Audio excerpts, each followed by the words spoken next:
Bonjour, je voudrais raconter dans cette vidéo la vie de la bienheureuse Alexandrina de Balazar. Alexandrina de Balazar, c'est l'équivalent pour le Portugal et pour tout le Brésil de Marthe Robin en France. Et avant de commencer à raconter sa vie, je voudrais donner quelques préalables. Quand on tombe sur une personne dont la vie est un extraordinaire phénomène paranormal, avec des stigmates, avec le fait de revivre la passion du Christ tous les vendredis, avec un handicap physique qui peut se prolonger durant des années, on est confronté d'abord à une question de discernement.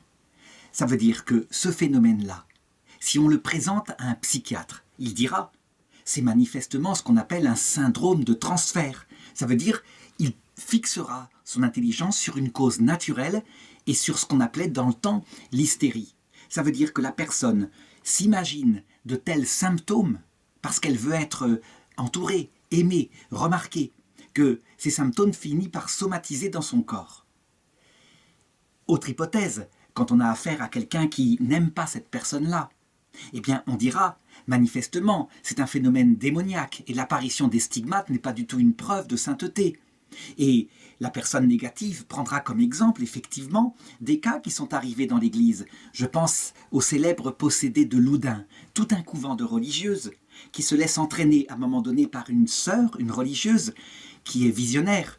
Et cette religieuse, elle porte les stigmates et elle prétend voir le Christ et la Vierge Marie, au point que le couvent entier et la supérieure elle-même se laissent circonvenir par ce qu'elle dit.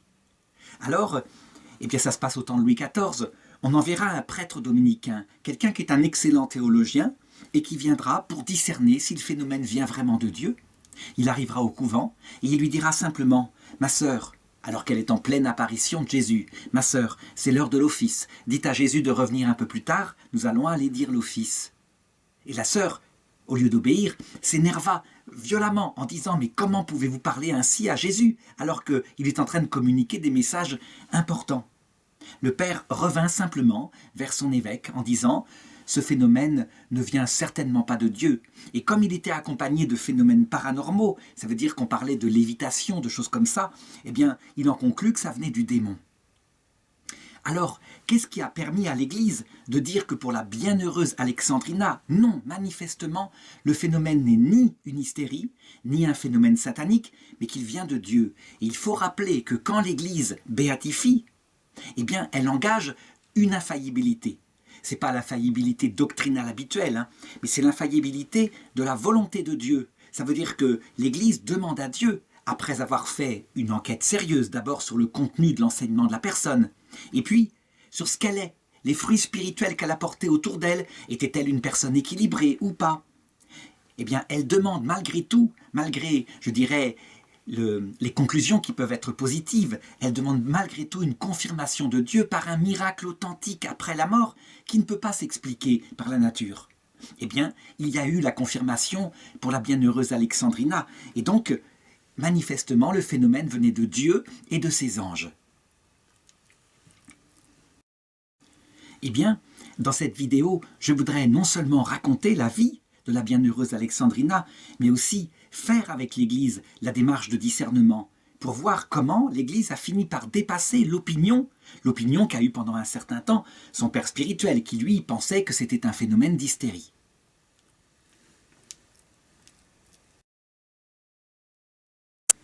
Alors, qui est cette petite fille Alexandrina, et je l'appellerai maintenant pour cette vidéo Alexandrine, donc en francisant son nom, Alexandrina Maria d'Acosta. Elle est née le mercredi saint de l'année 1904 au lieu-dit Greçufès, au village de Balazar, donc au Portugal, c'est dans le district de Porto.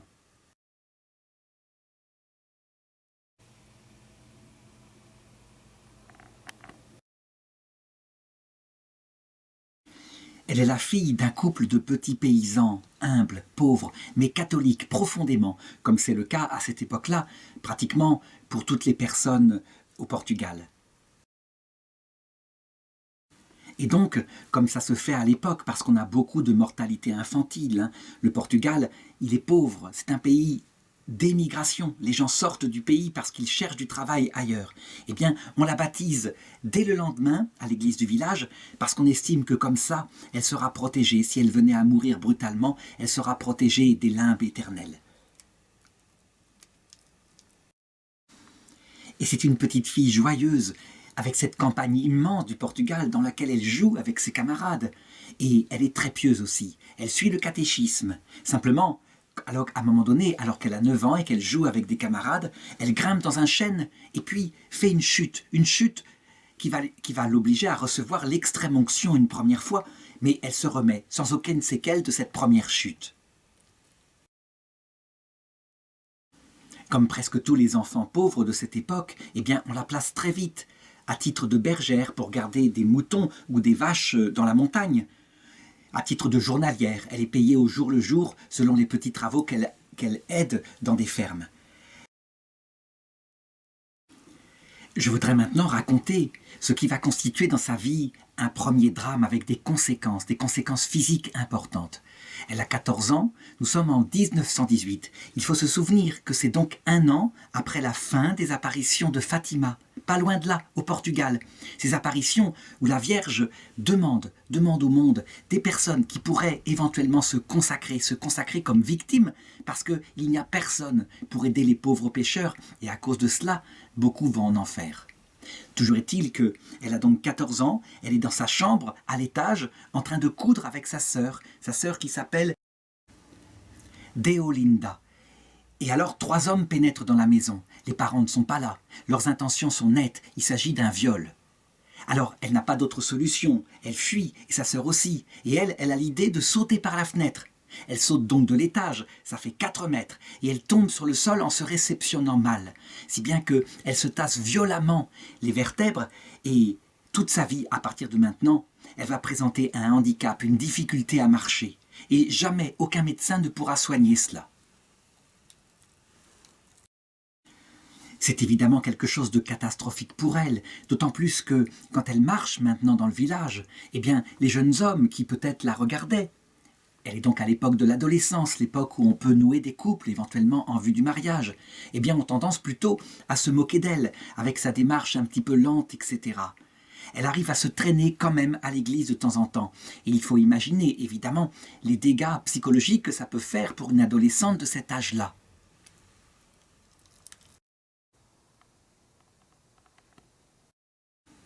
Cependant, sa foi est intense.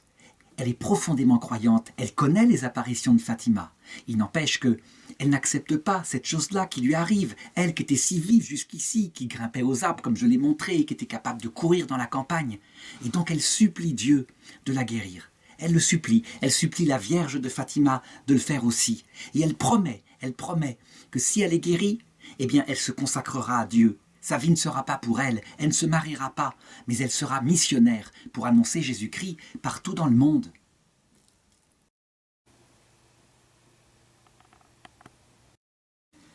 En 1924, elle a donc 20 ans, la guerre est terminée depuis quelque temps, et elle arrive à se rendre au congrès eucharistique de Braga. Elle s'y rend comme elle le peut, mais véritablement là, elle estime qu'auprès de l'Eucharistie, peut-être, le Seigneur voudra bien la guérir. Il faut remarquer qu'elle n'est pas la seule jeune fille qui a pu être appelée par Dieu à s'offrir en victime et qui s'est battue contre cela, qui s'est battue pour obtenir une guérison et une vie normale.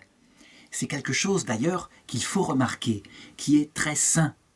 On ne peut pas aimer la croix, on ne peut pas aimer la souffrance. Je dirais même plus, des personnes qui vont écouter cette vidéo vont se dire après, effectivement, si je pouvais m'offrir comme victime, comme l'a fait Alexandrina, ce serait merveilleux, je pourrais ainsi sauver des milliers d'âmes du purgatoire. En réalité, c'est une vocation, elle vient du Seigneur. Par soi-même, je pense qu'il vaut mieux éviter de la demander, ou alors simplement offrir des souffrances raisonnablement. Mais quand on pense aux immenses souffrances qu'elle va devoir porter, des souffrances à peu près identiques ou conformes à celles qu'a vécues le Christ, on voit bien qu'il faut que le Christ lui-même vienne appeler. Alors je sais bien que des personnes qui comprennent évidemment cette notion de vocation d'âme victime, quand elles comprennent le bien fou qu'on peut faire en offrant ainsi des souffrances, eh bien par amour, par un amour extrême, demande de pouvoir participer à cette grâce-là. Eh bien, je crois, non, je maintiens, il ne faut pas demander ça, alors il vaut mieux demander la délivrance des âmes du purgatoire par son obéissance quotidienne, par ses efforts faits comme ça. Mais la croix elle-même, c'est le Seigneur qui la décide, me semble-t-il. On peut d'ailleurs, pour se convaincre de cela, regarder la vie de Sainte Gemma Galgani, qui a eu exactement la même chose, et qui s'est battue des années pour que le Seigneur ne lui impose pas cette vocation-là, avant de finalement céder. Eh bien, c'est ce qui va lui arriver. En 1925, donc un an après le congrès eucharistique, peu à peu, elle n'arrive même plus à se lever du lit. Elle est paralysée. Mais en même temps, et c'est ça qui est formidable, c'est qu'une grâce s'établit peu à peu dans son cœur, comme une grâce d'acceptation. Ça veut dire que peu à peu, elle se rend compte que peut-être sa vocation, ce ne sera pas missionnaire en se déplaçant dans le monde entier, mais que sa vocation, ce sera peut-être celle d'une malade et d'une souffrante.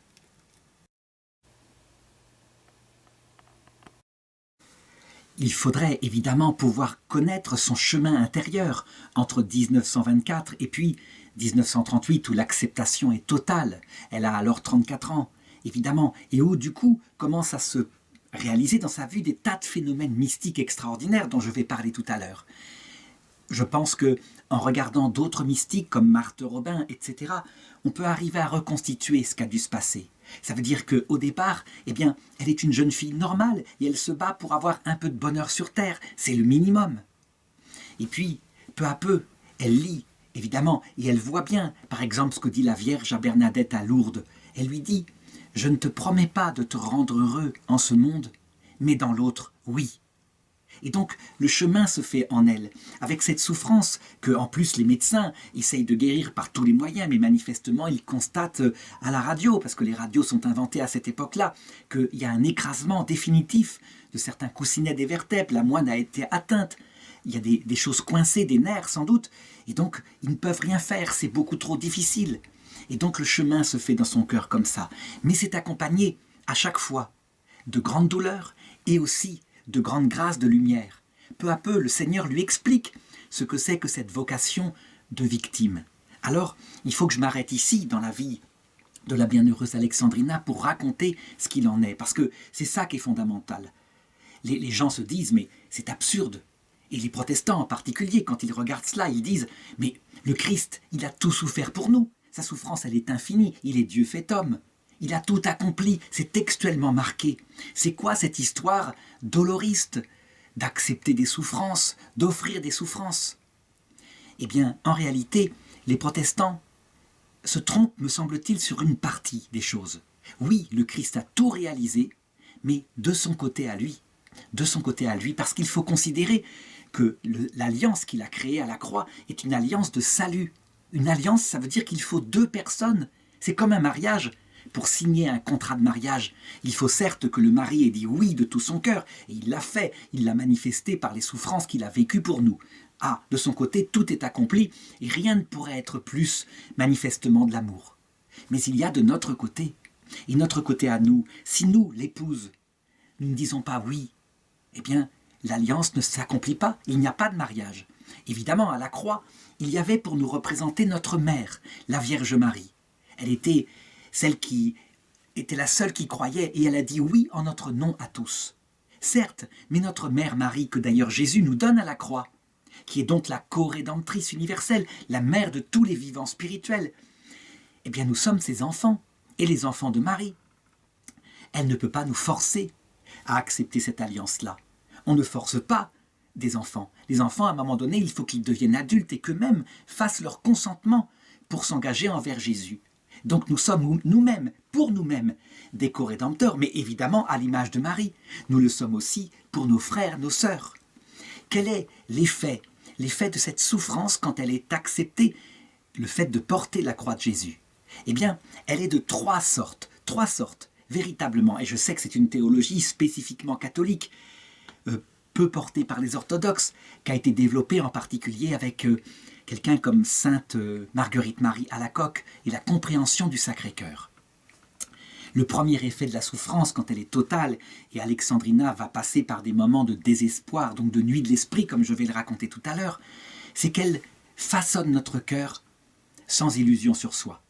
On pourrait dire, c'est pas un cœur humble qu'elle crée en nous quand on a connu le désespoir, par exemple une dépression nerveuse, un découragement tellement profond qu'on pense à la mort.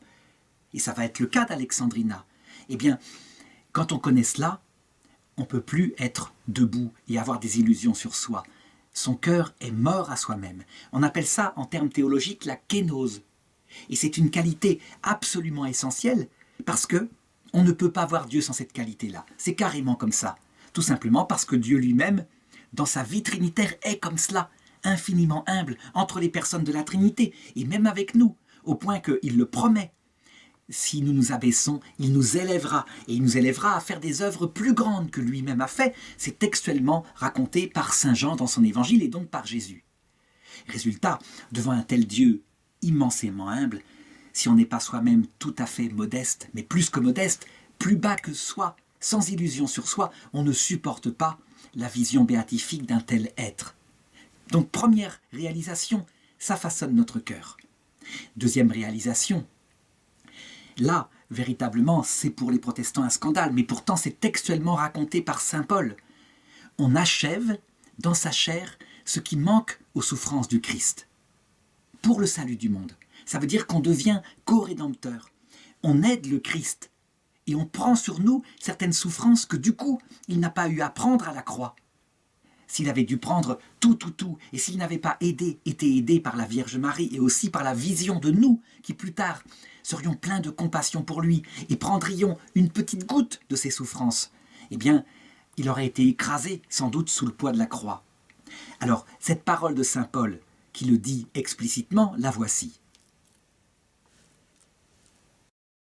C'est dans l'Épître aux Colossiens, chapitre 1, verset 24. « En ce moment, je trouve ma joie dans les souffrances que j'endure pour vous, et je complète en ma chair ce qui manque aux épreuves du Christ pour son corps, qui est l'Église. » C'est un mystère de compassion, de co-rédemption. On travaille avec le Christ, donc c'est absolument fantastique pour quelqu'un qui aime le Christ.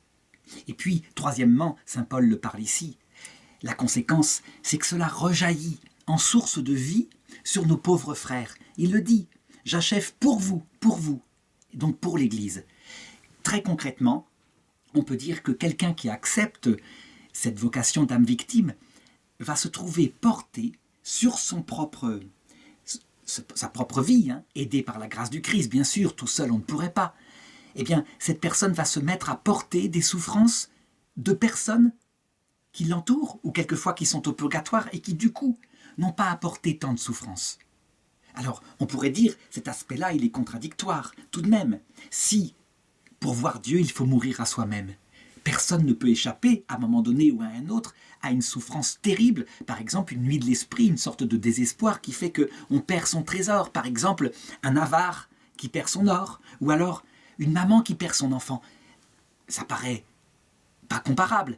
En réalité, avec miséricorde, on peut comparer, parce que dans les deux cas, on perd son trésor, et c'est là où vient la souffrance la plus terrible. Pour l'avare, c'est son or, pour la maman, c'est son enfant. Et pour sainte Thérèse de l'Enfant Jésus, c'est la présence de Jésus. Et pour Jésus, c'est la présence de son Père à la croix. Mon Dieu, pourquoi m'as-tu abandonné? Donc il a été le modèle de ce chemin. Alors évidemment, comment est-ce qu'il est possible que quelqu'un puisse porter pour un autre? Eh bien, de cette façon-là. Imaginons une personne qui est sur terre ou au purgatoire dans l'autre monde et dans des moments profonds de désespoir. Tout d'un coup, il lui est montré par le Seigneur, à travers la prière que nous avons faite, à nous qui souffrons pour elle, il lui est montré par le Seigneur cette souffrance. Et il lui est apporté par le Seigneur des grâces de lumière qui permettent de comprendre son sort. Eh bien, brutalement, grâce à ce qu'elle voit, et grâce aussi à la vision de ceux qui souffrent pour elle, elle est bouleversée. Et quelquefois, le chemin qui aurait pris des années pour comprendre qu'il faut qu'elle devienne, je dirais, tout humble, ce chemin se fait en un instant.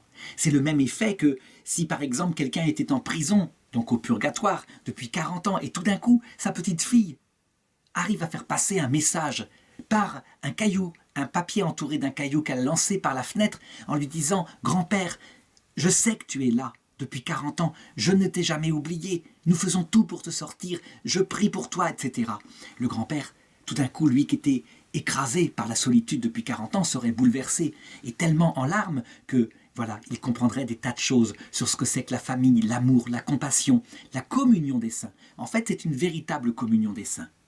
Donc, c'est une vocation particulière liée à cette communion qu'il y a entre toutes les personnes qui ont vécu sur terre, le Christ, nous-mêmes, les âmes du purgatoire, pour atteindre au bout du compte le paradis. Évidemment, Alexandrina, elle ne le comprend pas quand cette vocation lui est demandée. Elle voit juste dans des paroles, de la Vierge en particulier. Et cette parole la frappe beaucoup. Beaucoup vont en enfer parce qu'il n'y a personne pour se sacrifier et prier pour eux. Alors, ce qui se passe souvent pour des personnes qui, par exemple, écoutent ce genre de vidéo et comprennent cette vocation, ça se passe souvent dans le silence total. Personne ne s'en rend compte. Et on verra au ciel que des petites âmes, parfois des petites femmes qui disaient leur chapelet très humblement, étaient de ces âmes victimes. Et que c'était des grandes saintes pour le ciel, mais on ne le savait pas. Pour Alexandrina, comme pour Marthe Robin, comme pour Gemma Galgani, le Seigneur va accompagner ça par ce qu'on appelle des phénomènes mystiques extraordinaires. Ça veut dire que tout, il le manifeste pédagogiquement à travers des signes extérieurs que nous, on peut voir et qu'on peut regarder, mais qui correspondent évidemment, pour les personnes chez qui ça ne se voit pas, aux souffrances intérieures qui sont vécues. Et donc, le Seigneur, qu'est-ce qu'il fait? Il lui apparaît parfois visiblement pour lui expliquer cette vocation-là. Et du coup, eh bien, alors qu'en nous, le diable, il attaque caché, en se cachant dans notre psychologie. Pour elle, il va y avoir de vrais phénomènes d'apparition du diable, toujours pareil, parce que le Seigneur veut que ce soit manifesté de l'extérieur pour notre intelligence qui comprend si difficilement. Et bien là, tout va être net, effectivement. Alors je l'ai dit, à travers une série d'apparitions, d'intuitions que lui donne le Seigneur, peu à peu, elle comprend que sa vocation, c'est la souffrance, que le Seigneur l'appelle à ça vraiment. Et à partir du 3 octobre 1938, jusqu'au 24 mars 1942, à partir de cette époque-là, tous les vendredis, elle se met à vivre la passion du Christ. Elle a évidemment un père spirituel, le voici, qui est assis à côté de son lit et qui écoute ce qu'elle vit.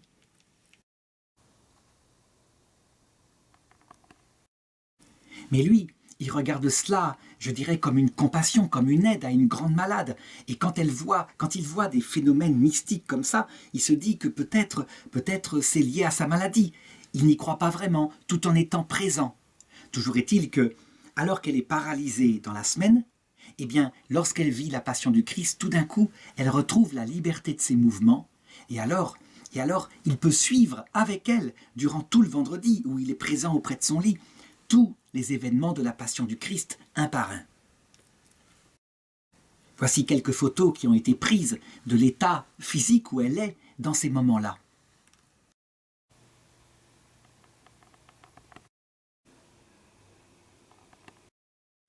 Ce qui est remarquable, c'est qu'à partir du moment où elle a accepté cet appel du Seigneur, qui lui demande de vivre cela, eh bien, tout va commencer à aller mal autour d'elle. Ça veut dire que les épreuves l'attaquent non seulement de l'intérieur, elle vit ce que vit le Christ, c'est une épreuve terrible, mais aussi de l'extérieur, par le démon, qui lui aussi a accès à sa psychologie, je vais le raconter juste après, mais aussi des attaques par ses frères, par le milieu qui l'entoure. Par exemple, à cette époque-là, il y a sa maman qui s'occupe d'elle et qui veille évidemment sur elle, un petit peu comme la maman de Marthe Robin, l'a toujours entourée tant qu'elle a été vivante.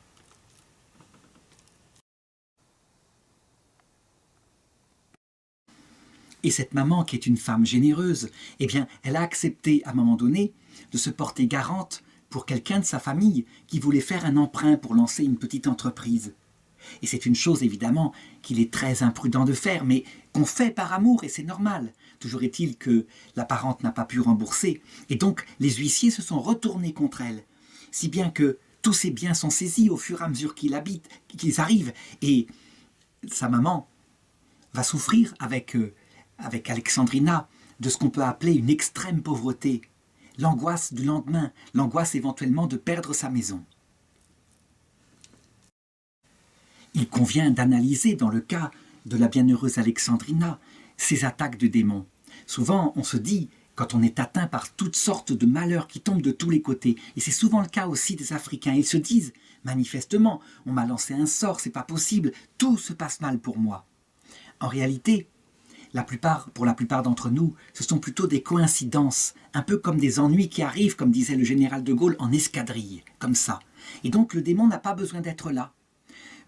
Pour se rendre compte de la place exacte du démon, il faut se souvenir de cette analyse que fait Saint Cassien, un des moines venus d'Égypte au IVe siècle, et qui dit « J'ai vu en rêve la place du démon, une ville immense, et dans cette ville où les gens achetaient et vendaient, il y avait presque 100 000 habitants.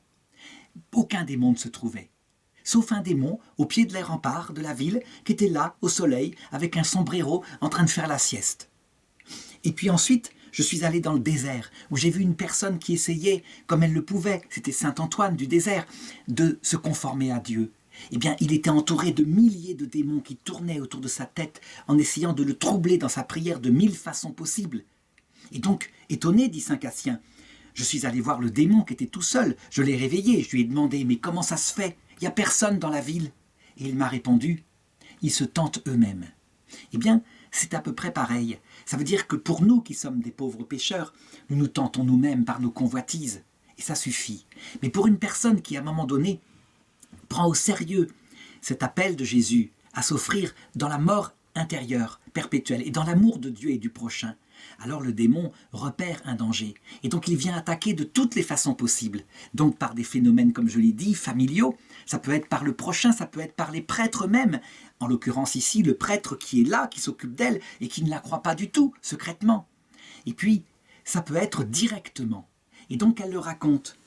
Elle dit, ce fut en juillet 1937, donc elle a à l'époque 33 ans, que le boiteux, ou le manchot, ça c'est comme ça qu'elle l'appelle, et il faut le remarquer, ça ressemble au curé d'Ars qui l'appelait le grappin. Ça veut dire qu'elle n'en a pas peur.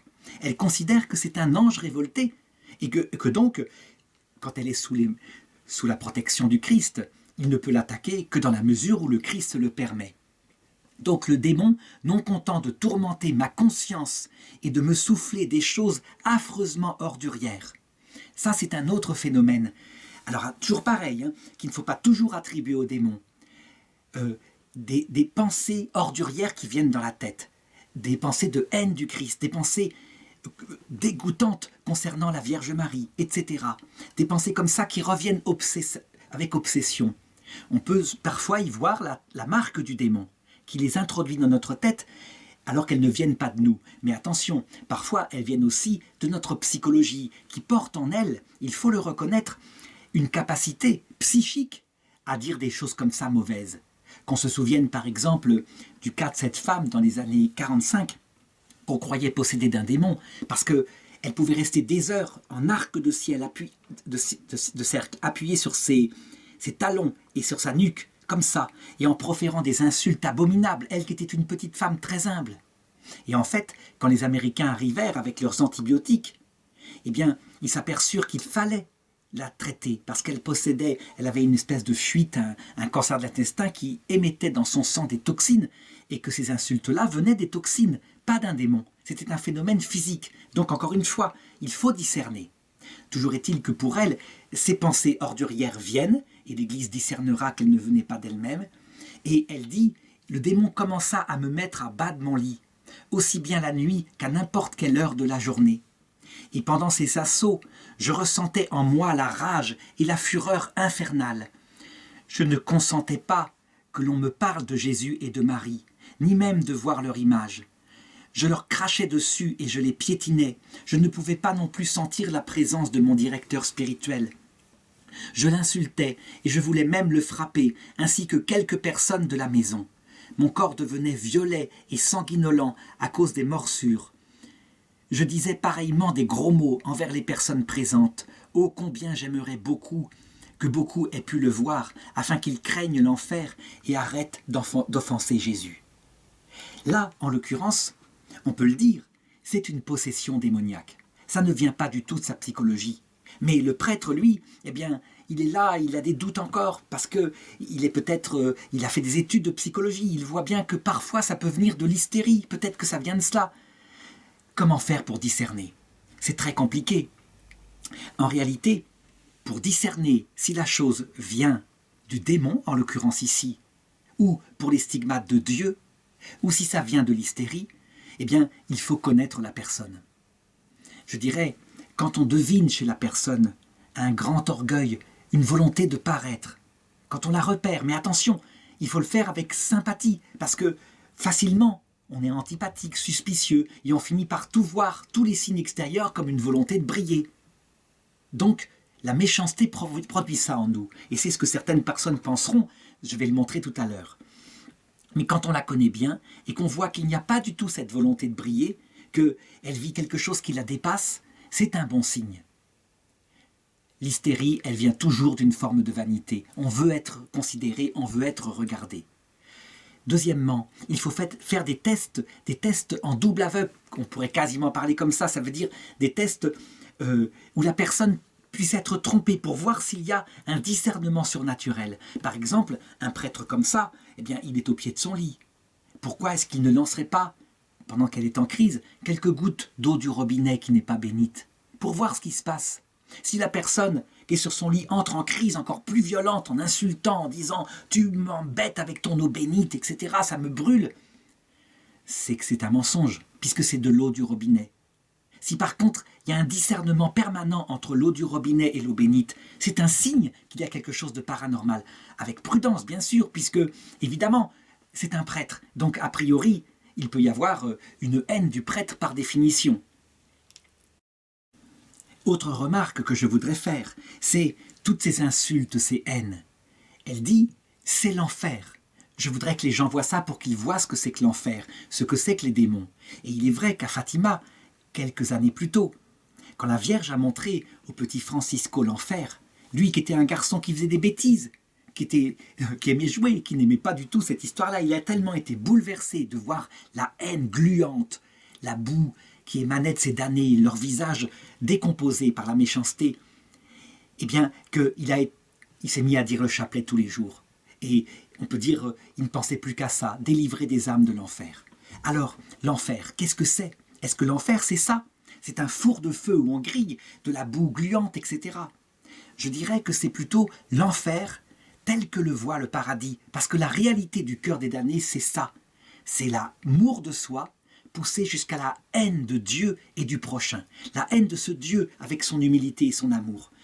Tout est centré sur ma liberté. C'est un choix, dit saint Augustin, véritablement égoïste et totalement libre. Donc, évidemment, pour comprendre l'enfer, si le démon le présentait comme étant ça, une espèce d'endroit horrible et boueux, eh bien personne ne choisirait librement d'aller en enfer. En fait, ces souffrances-là sont tout à fait réelles, mais elles sont des conséquences dans l'âme mauvaise de son comportement. Tout en elle est négatif. Elle brûle quelque part d'une soif de Dieu parce que leur âme est faite comme ça, mais plutôt crever que d'en accepter les conséquences, les causes qui seraient l'humilité et l'amour. D'autre part, elles sont pleines de haine et de colère contre la Vierge Marie en particulier, qu'elles estiment méprisable, elle qui est toute petite et qui a la puissance de Dieu qui lui est remise entre les mains. Elles se détestent entre elles. Mais ce qu'elles choisissent, ce n'est pas cela. Ce qu'elles choisissent, c'est ce qu'avait présenté Lucifer. Et donc, l'enfer tel qu'il est présenté par Lucifer lui-même, il est beau, dit Marthe Robin. C'est magnifique. C'est ce que Lucifer a présenté à Lucie de Fatima. Pardon, à Ève, dans le jardin originel. Tu ne mourras pas. Et c'est vrai, en enfer, on est immortel. Tu choisiras toi-même le bien et le mal. Et c'est vrai, on croit faire ce qu'on veut quand on veut. Tes yeux s'ouvriront. Tu seras lucide, pas comme ces gens qui sont vautrés dans l'amour et dépendants de Dieu. Tu seras maître du bien et du mal. Tu seras comme un Dieu. Voilà ce que présente Lucifer. Et évidemment, l'orgueil des orgueilleux est attiré par cela, ça lui correspond tout à fait. Voilà pourquoi beaucoup se damnent. Comment est-ce qu'on peut arrêter la damnation? Eh bien, si à l'heure de la mort est présenté un amour complet avec des petites gens sur terre qui sont là, qui prient pour l'âme, qui montrent un tel amour, quelquefois, ça fait basculer l'âme du bon côté, parce qu'elle est touchée qu'on puisse ainsi penser à elle. Tandis que lorsqu'il n'y a personne de la terre pour prier pour elle, mais que seul le Christ, la Vierge Marie, les saints viennent, eh bien, c'est des personnes qui lui sont indifférentes finalement, dit-elle, parce que je ne les connaissais pas. Mais comme personne sur la terre ne prie pour moi, rien à faire, vos histoires ne m'intéressent pas. C'est de cette façon-là qu'il peut y avoir un basculement quand le destin d'un grand pécheur est fragile, un basculement vers le choix de l'enfer. Alexandrina, dans de telles souffrances, évidemment, à un moment donné, elle touche sa propre misère, et d'ailleurs elle l'écrira elle-même. J'ai connu dans cette période-là une première mort. On pense souvent qu'elle a eu un arrêt cardiaque, une mort physique. Non, la première mort spirituelle, ça veut dire qu'elle n'était plus la même. Elle avait connu le désespoir, et elle le dit, celle que vous connaissiez est morte. Et elle dit qu'elle était en quelque sorte maintenue en vie matériellement et miraculeusement par Dieu, mais intérieurement, c'était un immense bouleversement. Et elle disait « Je vis sans vivre, j'aime sans aimer ». En fait, ce qu'elle décrit là, c'est ce qu'on appelle en théologie mystique la nuit de l'esprit. Ça veut dire qu'elle porte sur elle la totalité de l'obscurité. Son intelligence ne comprend plus ce que Jésus lui veut. En réalité, elle vit les mêmes souffrances que le Christ lorsqu'il était sur la croix et qu'il portait le péché du monde. Alors elle le décrit comme ça. Je ne ressentais en moi que mort, poussière et profond néant en moi. Je ne sais pas si c'est à ce moment-là que j'ai vécu la nuit de l'esprit, mais toujours est-il que Jésus m'avait dit que tout cela était voulu par lui et que lui-même avait vécu ce que je vivais et qu'il voulait m'élever à un très haut rang de perfection et combien il était grand le miracle de ma vie. La preuve que c'est une nuit de l'esprit, c'est que à ce moment-là, elle a une forte envie de se suicider. Et elle n'est pas la seule. Je dirais, la marque de la nuit de l'esprit, quand tout cela n'a plus aucun sens, parce que le Seigneur nous a enlevé toute lumière. Eh bien, c'est justement cette idée de disparaître, tellement on souffre. Et je l'ai dit, la petite Thérèse de l'Enfant Jésus, quand elle a connu cela, juste après ses vœux perpétuels, qu'elle a eu sa tuberculose et en même temps, cette épreuve venant du Seigneur, elle disait, c'est une petite phrase, ça tient en quelques mots, mais ça dit tout. Je comprends maintenant ceux qui se tuent. Eh bien, Alexandrina vit la même chose et elle dit « Le démon me suggérait de me suicider. Il me disait que pour ce faire, il me fournirait un moyen indolore et facile, que je souffrais inutilement, sans espoir de recevoir la moindre récompense, que le Seigneur ne m'aimait pas tout à fait, que vous, donc le Père spirituel, que vous ne croyiez rien de ce que je vous écrivais, que les choses que je ressentais en moi quand le Seigneur me parlait n'étaient rien d'autre qu'un reflet du temps et de la maladie. » Et donc on imagine, c'est tellement lourd que parfois elle demande à Jésus la mort, elle se plaint. Et alors heureusement, Jésus lui envoie un ange pour la consoler, ou vient lui-même en personne. Et ça, il faut le considérer aussi, ce signe extérieur des apparitions de Jésus ou de son ange, comme ce qui se passe quand on est au fond du gouffre dans la nuit de l'esprit. Il y a toujours, dit l'Écriture, 1000 ans de paix quelque part au fond de notre cœur, parce qu'elle est une croyante, et donc elle sait quelque part tout de même que c'est pour le bien et le salut des âmes. Alors qu'il faut le considérer, et ça permet de mettre les choses en perspective. Quand des athées vivent les mêmes souffrances, chez eux, il n'y a aucune espèce de lumière. Quand tombe sur un athée qui n'a pas ce sens de la vie qui lui expliquait le sens de la souffrance, lui, il ne peut que se suicider. Il ne peut qu'arriver à cela. Et évidemment, il ne faut pas considérer que ce suicide-là va le conduire en enfer. C'est une nuit de l'esprit. Évidemment qu'il va être accueilli de l'autre côté. Et souvent, ces âmes-là, d'athées, qui ne sont plus athées dans le passage de la mort, parce qu'elles ont vu Jésus, eh bien se mettent à l'aimer avec un immense amour, d'autant plus grand que la croix qu'elles ont eu à porter, la croix du mauvais larron, ou la croix du bon larron parfois, mais qui n'a pas de sens, a été plus lourde que la croix de la bienheureuse Alexandrina. Et donc le Seigneur lui dit un jour, « Oui, le démon te hait, mais tu dois t'en réjouir, car tu connais la raison. Si je le permettais, il te tuerait, mais je n'y consens pas. Je suis le Seigneur de la vie et de la mort. Ta mort, en tout cas, ne sera qu'un envol de la terre vers le ciel. » On le voit donc, c'est une grâce essentielle pour elle, De même que Jésus, au Jardin des Oliviers, un ange était là qui le réconfortait. Sinon, son humanité n'aurait pas pu porter tout cela. Et comme Jésus, elle a l'impression de porter les souffrances du monde, d'être elle-même, je dirais, péchée, comme le monde. Et elle le dit, j'avais le sentiment profond d'avoir à mon actif une multitude de péchés épouvantables. J'avais l'impression que j'étais devenu moi-même l'incarnation du péché et que Dieu faisait tomber sur moi sa justice. Et Jésus avait dit, ou bien c'est la victime qui souffre, ou bien c'est l'humanité. Et donc elle avait demandé à Jésus de la mettre aux portes de l'enfer pour éviter que ceux destinés à la damnation n'y entrent. Et on ne peut pas imaginer une seconde ce qu'elle a vécu. Alors, le Seigneur lui laisse aussi en permanence auprès d'elle un ange de la terre. Et je voudrais en parler rapidement. C'est sa sœur. Sa sœur qui est là, qui dort auprès de son lit, qui est toujours en train de veiller sur elle, qui est en permanence en train de voir ce que le Seigneur lui demande. Quand le démon la jette à bas de son lit, elle est là pour l'aider et pour la remettre dans son lit. Cette sœur qui s'appelle Olinda, qui est toute dévouée, toute silencieuse, sera son infirmière toute sa vie. Et puis plus tard, elle deviendra même sa secrétaire. Et c'est grâce à elle qu'on a certaines prières qui sortent de la bouche d'Alexandrina. Par exemple celle-ci, où on voit un peu toute la vocation qu'elle a acceptée. Ô mon Jésus, je m'unis spirituellement à toutes les hosties de la terre, dans tous les lieux où vous habitez, au Saint-Sacrement. Je veux y passer tous les moments de ma vie, constamment, de jour comme de nuit, joyeuse ou triste, seule ou accompagnée, à vous consoler toujours, à vous adorer, à vous aimer, à vous louer, à vous glorifier. Ô mon Jésus, je voudrais que tant d'actes d'amour tombent sur vous constamment, de jour et de nuit.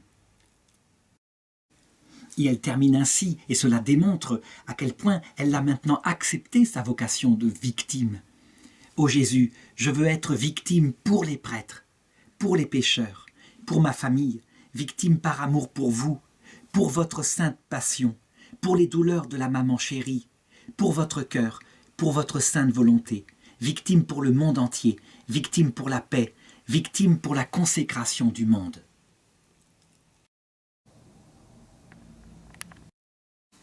Et alors, justement, cette passion, il me faut en parler tout de même un peu rapidement, ne serait-ce que par les témoignages de son père spirituel, le père Pio, qui lui, il y croit à moitié. Il dit, lorsque ça s'est produit la première fois, c'est le père Pino, pardon, pas Pio, nous les présents, nous voyons se dérouler devant nos yeux et très concrètement le drame de la Passion, au Jardin des Oliviers, l'emprisonnement, les tribunaux, la flagellation, le couronnement d'épines, le chemin du calvaire, la crucifixion et la mort.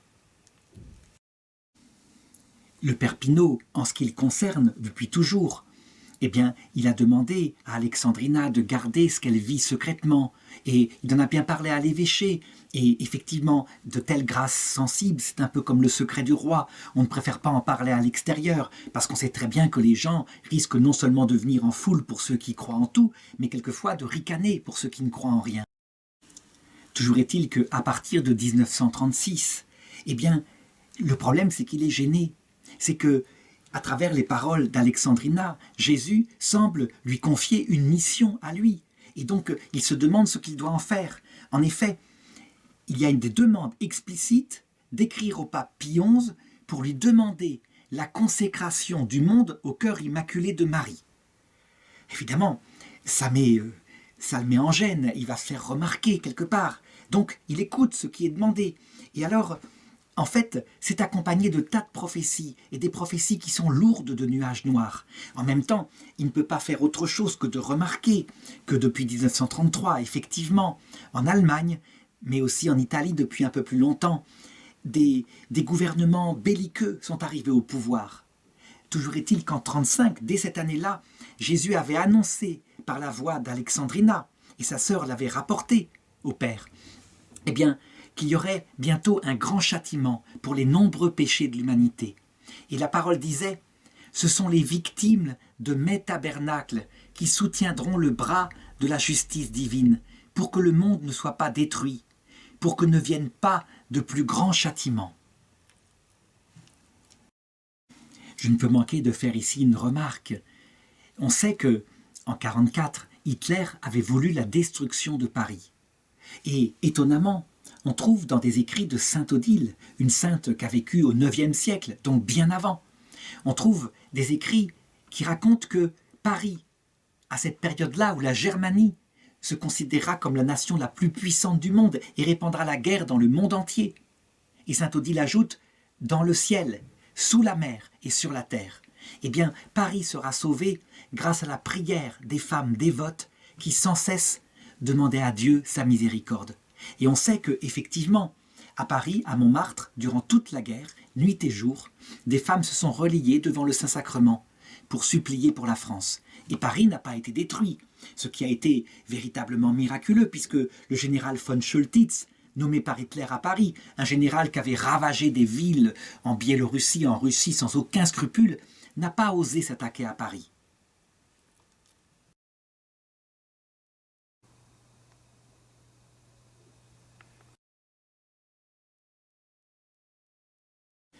Évidemment, affirmer que Paris a été protégé de la destruction, pourtant annoncée dans énormément d'apparitions, par la prière des saintes femmes, ce n'est pas démontrable. Nous le verrons de l'autre côté, mais il est très probable effectivement que beaucoup d'événements politiques ont été arrêtés. Et je pense aussi à la Troisième Guerre mondiale, avec la consécration par le pape Jean-Paul II, dans son cœur en plus, comme l'avait demandé la Vierge de Fatima, de la Russie au cœur immaculé de Marie, un an avant que Gorbatchev soit élu, et donc que le communisme s'écroule brutalement en 89, sans qu'il y ait un seul mort, ce qui a été stupéfiant pour les gens qui avaient vécu à cette période-là, qui pensaient que ça se terminerait par une guerre nucléaire entre les États-Unis et l'URSS. Eh bien, on verra de l'autre côté, évidemment, le rôle qu'a eu cette prière, ce genre de petits actes-là, parce que, effectivement, le ciel tient les sanctions dans ses mains, et il ne les impose que parce que l'homme est très profondément dans le péché et qu'il y a un risque de damnation éternelle. Toujours est-il que le Seigneur explique à la bienheureuse Alexandrina ce qu'il veut. Il lui dit ceci, c'est en 35. « Comme j'ai demandé à Marguerite Marie, Sainte Marguerite Marie à la coque, les apparitions de Parel Monial, la dévotion à mon divin cœur, de même, je te demande à toi que le monde soit consacré maintenant au cœur de ma très sainte mère, avec une fête solennelle en son honneur. » Et là, je suis obligé de m'arrêter un petit peu au plan théologique pour expliquer, parce que c'est quelque chose de très important.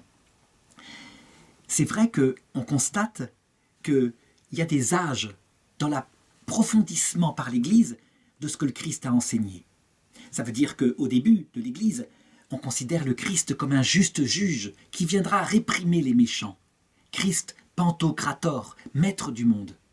Et puis avec Sainte Marguerite Marie, tout d'un coup nous est manifesté, ce qui est pourtant clairement dans l'Évangile, le Christ miséricordieux, avec son Sacré-Cœur qui ne veut pas la perte du méchant, mais qui veut qu'il se convertisse et qui fait tout pour l'amener à la récipiscence.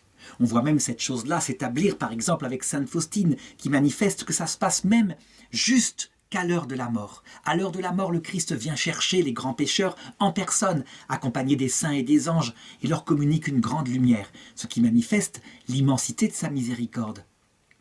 Et puis, on voit, à partir d'un certain temps, la rue du Bac pratiquement, l'apparition à Sainte Catherine Labouré, le Christ mettre le cœur de Marie en avant. Et sur la médaille miraculeuse, le cœur de Marie est au même niveau que le cœur de Jésus. C'est quelque chose d'intéressant, qui a fait d'ailleurs tiquer les théologiens qui se sont dit « mais c'est pas normal, il devrait y avoir le cœur de Jésus en gros et au pied, un petit cœur de Marie, Marie n'est qu'une petite créature ». En réalité, Jésus est en train de rappeler à l'Église la totalité de ce qu'il a donné dans l'Évangile et qui est présent et qui se tient dans cette phrase-là qui est rapportée par Saint Jean dans l'Évangile selon Saint Jean.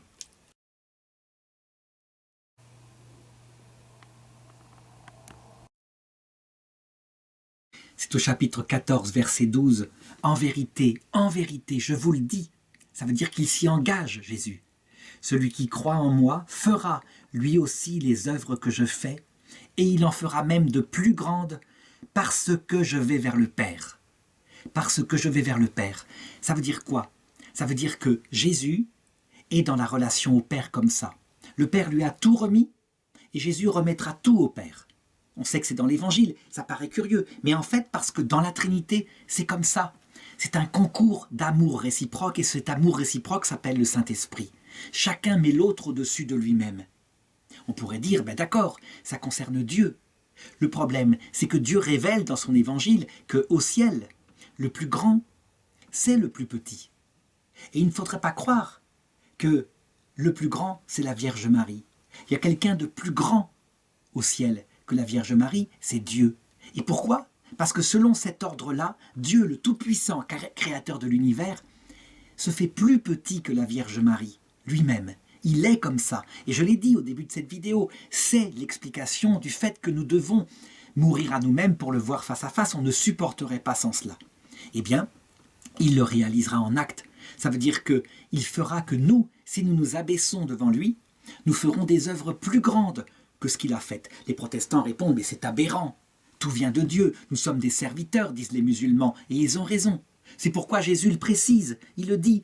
Tout ce que vous demanderez en mon nom, c'est le verset suivant, je le ferai, afin que le Père soit glorifié dans le Fils. Afin que le Père soit glorifié dans le Fils, ça veut dire c'est lié à sa relation au Père s'il fait ça.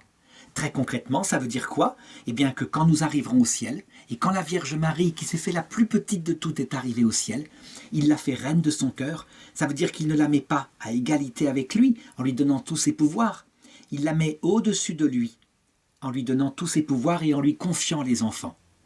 Elle n'a pas un chèque de temps en temps, elle possède tous les trésors de Dieu, tout l'argent, et elle distribue les grâces sur la terre. Mais la Vierge Marie, pourquoi c'est la reine du cœur de Dieu ? Non pas parce qu'elle est la plus grande, mais parce qu'elle est la plus petite. Ce qui veut dire que quand nous arriverons au ciel, elle fera pareil avec nous. Elle nous mettra au-dessus de nous-mêmes et elle nous donnera tout l'argent pour que nous répandions les grâces sur nos enfants, nos petits-enfants qui seront encore sur terre ou au purgatoire. C'est un trésor d'humilité, un concours d'humilité, le ciel, et d'amour réciproque. C'est absolument incroyable. Et donc, il n'est pas étonnant que Jésus, après avoir fait connaître son Sacré-Cœur par Sainte Marguerite Marie, établit sur le monde le cœur de sa maman. Et il veut que le monde soit consacré au cœur de Marie, afin de passer par le chemin de Marie qui mène au ciel. Un chemin beaucoup plus doux, qui passe souvent par la compassion et non pas par une passion où on est crucifié soi-même. Un chemin maternel.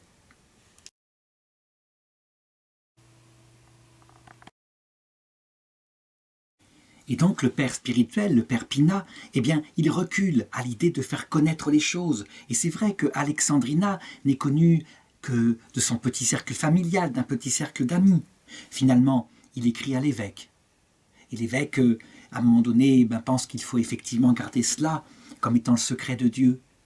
Et finalement, quand il voit la guerre s'approcher, en 1938, alors que la Tchécoslovaquie a déjà été envahie, il se décide enfin, et il décide d'écrire au pape Pie XI, et puis il n'a pas de réponse, alors il écrit en 1939 au cardinal Pacelli, qui va devenir, c'est une coïncidence frappante, le pape Pie XII.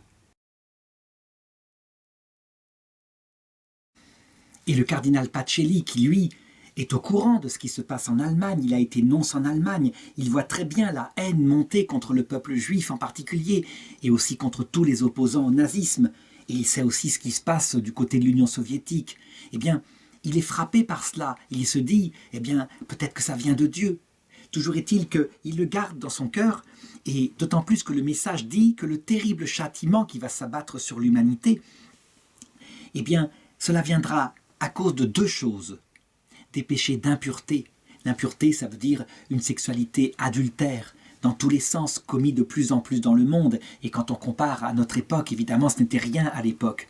Et puis aussi, et ça c'est le grand péché de l'époque, les communions sacrilèges. Ça veut dire les gens qui vont communier, à la demande du pape Pie X, qui avait dit que la communion devait être plus fréquente, mais qui du coup vont communier tout le temps, indifféremment, qui prennent, comme ils disent, le chips, qui ne connaissent même pas que c'est le corps du Christ, qui le mangent, qui retournent à leur place, qui discutent, qui sont en train de s'amuser avec leurs voisins. Bref, il n'y a plus aucun amour. Et c'est quelque chose qui, malheureusement, apparaîtra très nettement 20 ans plus tard avec la crise de mai 68, où on comprendra que beaucoup vont à la messe, sans vraiment foi, et du coup abandonne la messe dès que les structures de l'Église sont un peu changées de l'extérieur. Alors évidemment, elle ne peut rien faire. Son père spirituel lui-même a bloqué pendant des années les lettres qu'il fallait envoyer sur ordre de la Sainte Vierge. En fait, tout est dans les mains de la Sainte Vierge et du Christ. Et donc, qu'est-ce qui se passe à cette époque-là? Eh bien, les phénomènes de sa passion sont de plus en plus connus. Et les gens de la région commencent à en entendre parler. Et ils font le rapport, ils se disent qu'ils ont affaire à une petite sainte, une âme victime. Alors ils viennent là. Évidemment, il y a des gens qui y croient de tout leur cœur. Mais il y a des gens aussi qui sont là pour se moquer, qui pensent que tout ça c'est de l'hystérie, qu'on suit simplement un phénomène d'une folle, comme ça. Et je voudrais raconter d'ailleurs quelques anecdotes, des petits signes comme ça qui vont être donnés et qui vont bouleverser des gens de la région, qui m'ont été rapportés. Par exemple, un ami m'écrit, il s'appelle Anthony, il me dit « Mes grands-parents étaient allés la voir vers la fin de sa vie, donc dans les années 50. Et les gens se déplaçaient en car par centaines, parce qu'ils voulaient absolument avoir d'elle un conseil, et ça lui causait une immense souffrance, parce qu'elle voulait, pour sa part, vivre une vie cachée avec Jésus et la Vierge Marie. Et puis, parmi eux, il y avait plusieurs personnes qui étaient réticentes, qui étaient ricanantes, et en particulier, il y avait des hommes, dont un qui disait « Ah bon ? On dit qu'elle ne boit pas, qu'elle ne mange pas? C'est impossible. Ah ah ah, je me demande à voir. Je suis bien sûr qu'elle dissimule sous son lit quelques litrons de vin. » Et de fait, un jour, cet homme, accompagné d'un groupe d'hommes, sans doute traînés par leurs femmes, c'est souvent comme ça que ça se passait à l'époque, eh bien, vont en car pour la voir. Et puis l'entretien se passe bien. Et ils sont là, très respectueux dans la chambre, ils échangent quelques mots, elle leur parle un petit peu, elle leur parle de l'amour de Dieu, etc. Et puis l'entretien se termine, et ils quittent la chambre pour partir. Seulement, l'homme en question, qui se moquait dans le car, avait oublié son chapeau. Et donc il revient, il frappe à la porte discrètement en disant « Excusez-moi, j'ai oublié mon chapeau ». Et à ce moment-là, elle se tourne vers lui et lui dit simplement « Monsieur, vous devriez donc regarder sous mon lit pour voir s'il n'y a pas quelques litrons de vin rouge de cachet. » Il y avait beaucoup d'humour, n'empêche que cet homme est sorti de la chambre bouleversé, parce que effectivement c'est ce qu'il avait dit. Et évidemment, au fur et à mesure qu'elle est connue, que les gens, que des intelligents considèrent comme des naïfs, viennent la voir, eh bien, de plus en plus disent « c'est manifestement de l'hystérie, c'est rien d'autre que de l'hystérie ». Oui, mais lui répondent d'autres gens « il y a quand même quelque chose qui ne peut pas s'expliquer par l'inédit, c'est le fait qu'elle reste sans boire et manger, c'est quand même impossible ça, ils ont du bon sens ». Alors, évidemment, d'autres disent « il faudrait bien vérifier ». Je suis sûr qu'il faudrait la mettre à l'hôpital pendant quelques jours, quelques dizaines de jours, peut-être 40 jours, pour voir si c'est vrai, sous surveillance, qu'elle ne boit pas, qu'elle ne mange pas. Donc manifestement, le Seigneur était en train de la faire connaître pour manifester ensuite le cœur de Marie. Toujours est-il que le 29 janvier 1941, cette fois la guerre a éclaté et son père spirituel, le père Pinault, ne peut pas faire autre chose que de constater. Eh bien, un médecin, le docteur Manuel Augusto Dias de Azevedo, eh bien, décide de venir voir et de venir constater lui-même s'il y a un phénomène d'hystérie ou si c'est autre chose. Toujours est-il qu'il assiste à de tels phénomènes impossibles expliqués par la médecine qu'il en ressort convaincu qu'il y a là, au minimum, quelque chose de paranormal. Et donc il décide d'étudier à fond ce phénomène-là et de devenir même, si elle l'accepte, son médecin. Et les choses continuent, elles deviennent de plus en plus connues. Par exemple, le père José Alves Tersas, qui est au courant de certains secrets concernant sa vie, certains des phénomènes mystiques qu'elle vit, eh bien, se met à en parler extérieurement, chose qu'il ne faut pas faire, parce que, évidemment, c'est source en général de ricanements encore plus profonds. Toujours est-il que ça va être pour elle source de grande souffrance, parce qu'à un moment donné, évidemment, l'évêché ne peut pas faire autre chose que réagir, et donc de faire étudier le phénomène, et en particulier, le seul phénomène qui est objectivable, le fait qu'elle ne mange pas, ne boit pas. Je l'ai dit, c'est impossible, on meurt. Parce qu'on perd de l'énergie, et donc au bout de 40 jours maximum, on meurt quand on ne mange pas, on ne boit pas. La boisson, c'est au bout de moins d'une semaine. Évidemment, cette célébrité qui maintenant s'étend sur elle la touche énormément. Elle ne voudrait pas de cette célébrité-là. Alors Jésus lui dit, l'heure de me donner la plus grande preuve d'amour et d'héroïsme est arrivée. Marche maintenant dans la lumière. Marche aussi sans lumière, en complet abandon. Tout sera mort en toi.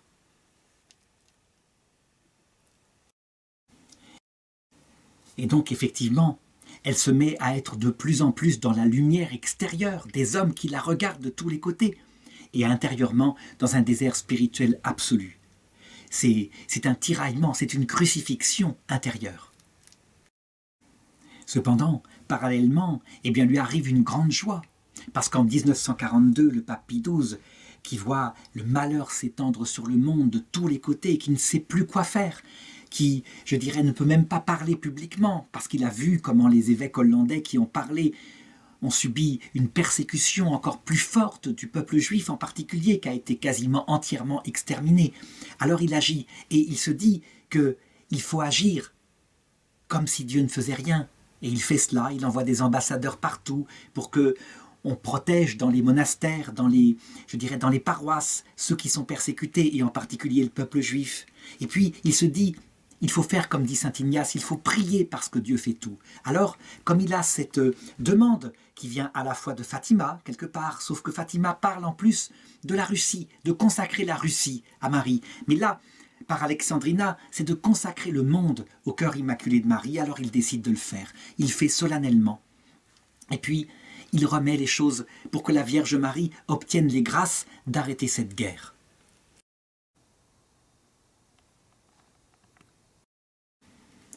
Cette grande joie va être accompagnée de la chose suivante.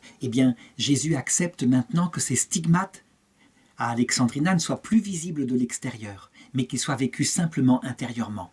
Mais c'est aussi à cette période-là où elle s'arrête complètement, définitivement de manger et de boire, et ceci jusqu'à sa mort pendant 13 ans.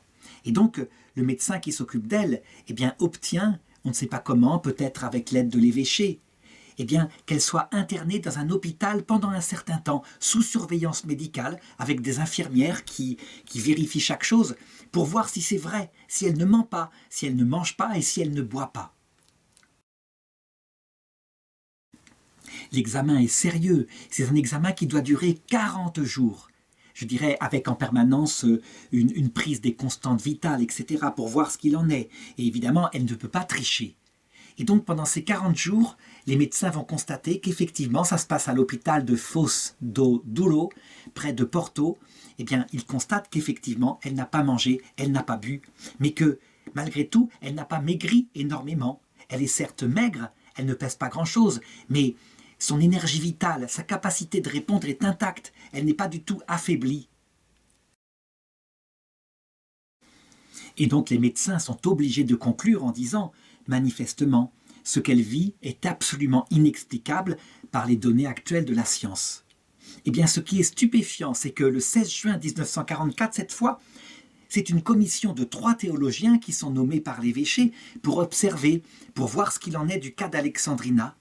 Le rapport de ces prêtres va conclure qu'en lui, il n'y a rien de prouvé qui soit surnaturel. Alors on pourrait dire, mais tout de même, ils ont pu se dire, elle ne mange pas, elle ne boit pas. Il y a peut-être au moins à ce moment-là un phénomène satanique, parce que la nature ne peut pas expliquer ça.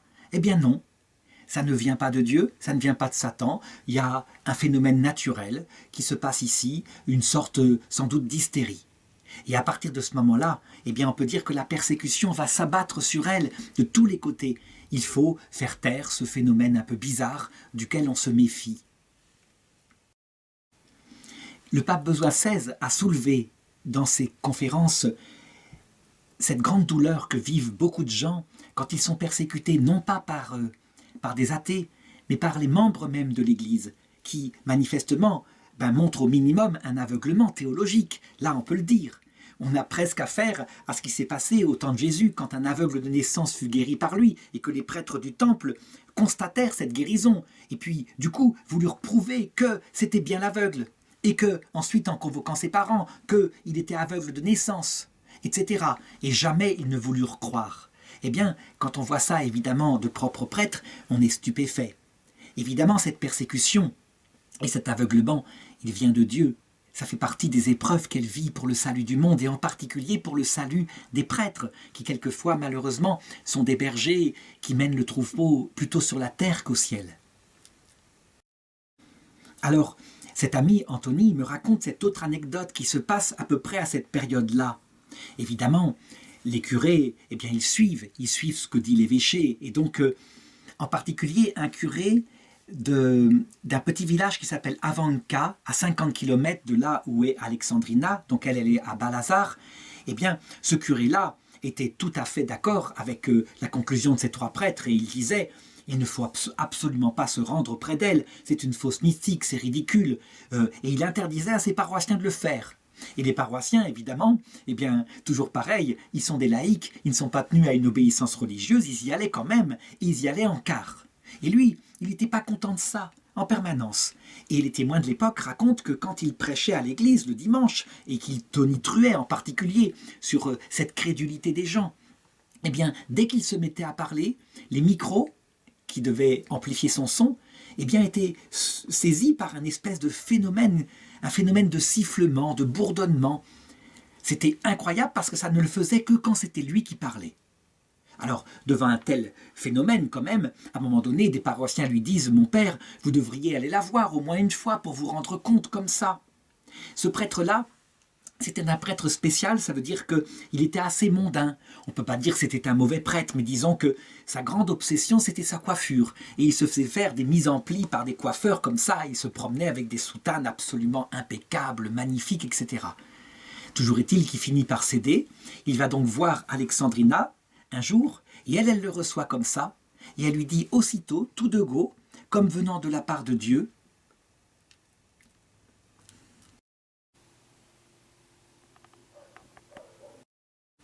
Dieu vous demande de changer de vie, de vous amender, et que vous cessiez d'accorder autant de soins à votre apparence physique. Alors lui, il est saisi, mais il se dit, c'est parce qu'elle a vu ma coiffure, etc. C'est bien qu'il ne va jamais changer de vie. Et bien jusqu'à la fin de sa vie, les micros siffleront, et quelques temps plus tard, quelques mois plus tard, il sera atteint par une maladie et mourra subitement. Après sa mort, les paroissiens constateront que plus jamais ce phénomène-là, un phénomène Doppler, on ne sait pas ce qui se passe, ne se reproduira. Alors on possède, à cette époque-là, une série de prophéties d'Alexandrina qui regardent le monde évidemment avec beaucoup de souffrance, et aussi le Portugal, mais aussi le Saint-Père. Par exemple, une prophétie sur le Saint-Père le 6 décembre 1940. La paix reviendra, mais au prix de beaucoup de sang. Le Saint-Siège sera ménagé. Et ça, c'est évidemment une prophétie incroyable, puisque de fait, l'Italie sera envahie par les armées nazies quand Mussolini tombera, mais jamais les armées nazies n'oseront franchir la ligne blanche tracée sur le sol et qui marque les États du Vatican. Le dragon orgueilleux et enragé qui est le monde est un dragon orgueilleux et enragé, n'osera toucher au corps du pape. Et c'est vrai, il n'y aura pas d'attentat contre le pape, il ne sera pas enlevé alors que ça aurait pu être fait facilement. Napoléon, lui, l'avait fait avec le pape de l'époque. Mais l'âme du pape sera victime de ce dragon. Elle reçoit aussi des révélations concernant le Portugal. Et elle le dit, le Portugal n'entrera pas dans cette guerre. Le Portugal sera préservé de cette guerre. Mais il faut qu'il maintienne jusqu'au bout la ferveur de sa prière. Et effectivement, de manière absolument incroyable, ni l'Espagne ni le Portugal n'entreront dans la guerre. Et le Seigneur ne se contente pas de cela. Il lui donne aussi des prophéties beaucoup plus profondes et moins politiques concernant ce qu'il faut faire pour éviter tous ces fléaux qui tombent sur le monde. Et l'une des choses, je crois, les plus importantes vont porter sur le respect et l'amour qu'on doit à l'Eucharistie. Je l'ai dit, c'est un vrai problème à cette époque-là. Les communions fréquentes, c'est très bien pastoralement, mais ça s'est accompagné d'un relâchement du respect et de l'amour. Mais surtout à cette époque-là, de l'amour. Les gestes de respect, ils existent encore. Alors, Jésus lui donne ce genre de révélation-là. Il lui dit « Ma fille, mon épouse bien-aimée, fais que je sois aimée, consolée et soulagée dans mon Eucharistie. Annonce ceci en mon nom. Tous ceux qui communieront avec respect avec sincérité, avec humilité, avec ferveur, avec amour, les 6 premiers jeudis de 5 mois consécutifs, le feront et feront 1 heure d'adoration et d'intime union avec moi devant mon tabernacle, je leur promets le ciel. Et c'est vrai, c'est confirmé par tous les mystiques. Quand on prie comme ça intérieurement, avec les conditions intérieures de l'humilité, de l'amour demandé par Jésus, eh bien, on ne peut pas se damner. Jamais quelqu'un qui a une attitude du cœur comme ça peut se damner. Quand on fonctionne avec une attitude extérieure, par exemple en communiant pour se montrer à la foule de ceux qui sont à la messe et montrer sa vertu, là, on peut vivre souvent en état de péché mortel. Mais quand la prière est faite avec le secret du cœur, c'est différent. Et là aussi, à ce moment-là, ça se passe exactement un vendredi de 1945, une révélation terrifiante concernant l'Eucharistie sur l'avenir. Et voilà ce qu'elle écrit. « Quel feu dans mon cœur!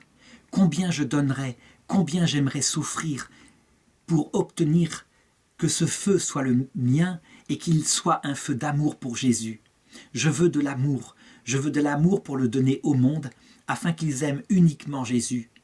Je vois le monde s'enfuir vers un autre monde, un monde de perdition. »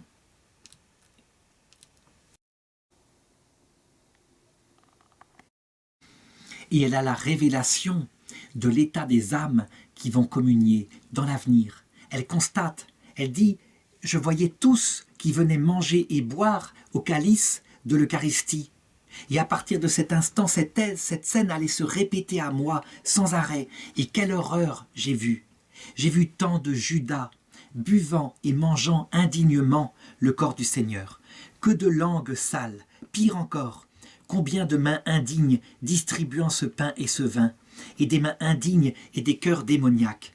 Quelle horreur mortelle! J'en ai éprouvé tant de douleur et tant d'horreur au point de croire que mon âme allait fondre et mon cœur se briser. Je ne sais pas mieux exprimer ce que j'ai vu, ce que j'ai souffert. » Alors il est vrai que quand est arrivé le Concile Vatican II et après le Concile, des gens ont cru, en lisant ces prophéties de la bienheureuse Alexandrina, ils ont cru que ça se référait à la décision qu'a suivi le Concile Vatican II de permettre à certaines conférences épiscopales de recevoir l'Eucharistie dans la main. En réalité, ce n'est pas ça qu'elle vise. Elle vise l'attitude des cœurs. Elle le constate. Les cœurs vont communier comme un rituel comme ça, sans avoir aucun sens que c'est le corps et le sang du Christ, que c'est leur Dieu qu'ils reçoivent. Et c'est ce qui va se passer, malheureusement. Ça veut dire qu'à partir, je dirais, des années 68, de par le relâchement de la prédication des prêtres, on finira par prendre cela comme étant un rituel de communion fraternelle, n'ayant aucun sens sacré. Les gestes de respect eux-mêmes finiront par disparaître. L'intention des pères du Concile était de mettre davantage de gestes d'amour. En réalité, avec la perte des gestes de respect, disparaîtra aussi très souvent l'amour. Et c'est effectivement une catastrophe spirituelle qui a fait qu'ensuite, bien, les églises se sont vidées. Parce que le peuple de Dieu, lorsqu'il n'est pas bien dirigé, dans le respect qui conduit à l'amour, eh bien, il peut délaisser lui-même les églises.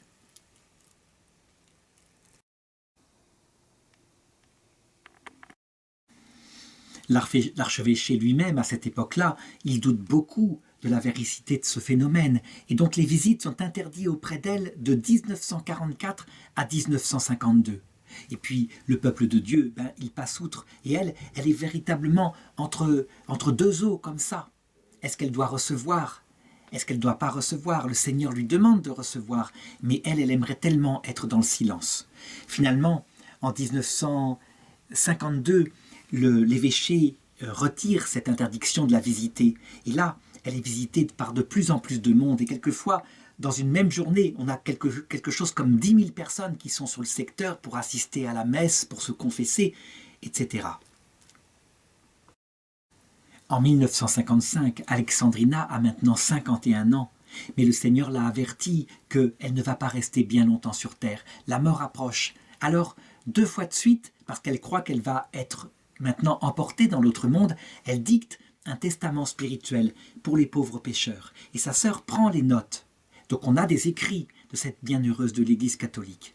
Et finalement, le jeudi 13 octobre 1955, donc le jour anniversaire de la dernière apparition de Fatima, elle s'en va pour le ciel, de l'autre côté. Et les gens vont continuer d'affluer là où est son tombeau. Et son tombeau est au cœur d'une église qu'on peut visiter.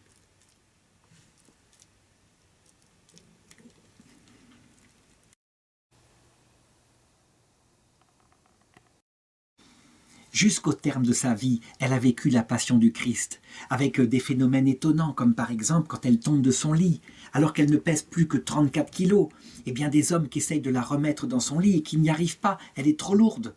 Alors on lui demande pourquoi, et elle dit c'est parce que je porte une croix très lourde. Et on lui demande quel genre de croix, et elle dit une croix d'un poids mondial.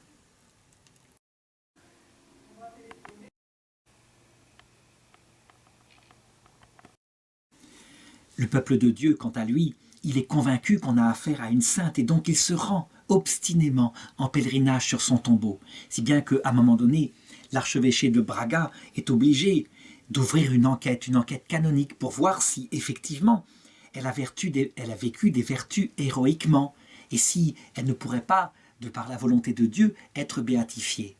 Eh bien, c'est ce qui va se passer. Et donc le pape Jean-Paul II la déclare vénérable suite à ce procès qui étudie tout et qui voit si c'est vraiment un phénomène d'origine divine. Toujours est-il qu'il la déclare vénérable, ça veut dire que l'enquête a abouti le 12 janvier 1996. Il ne manque plus que le miracle, si bien que, comme il arrive, eh bien, le 25 avril 2004, elle est béatifiée.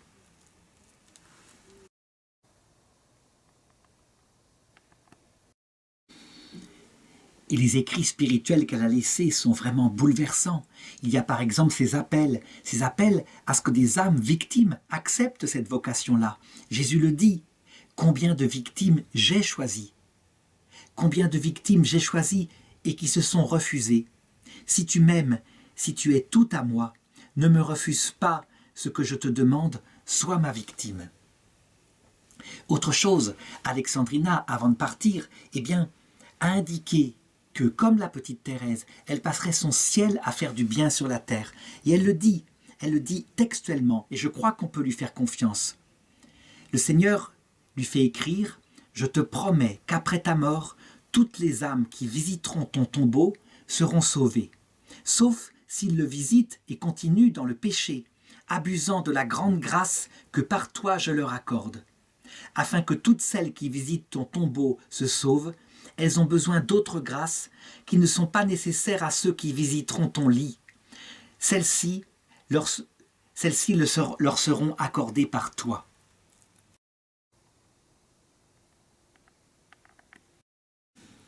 Donc on pourrait dire, le Seigneur, il lui donne une mission très grande. Est-ce que ça ne vient pas de son orgueil?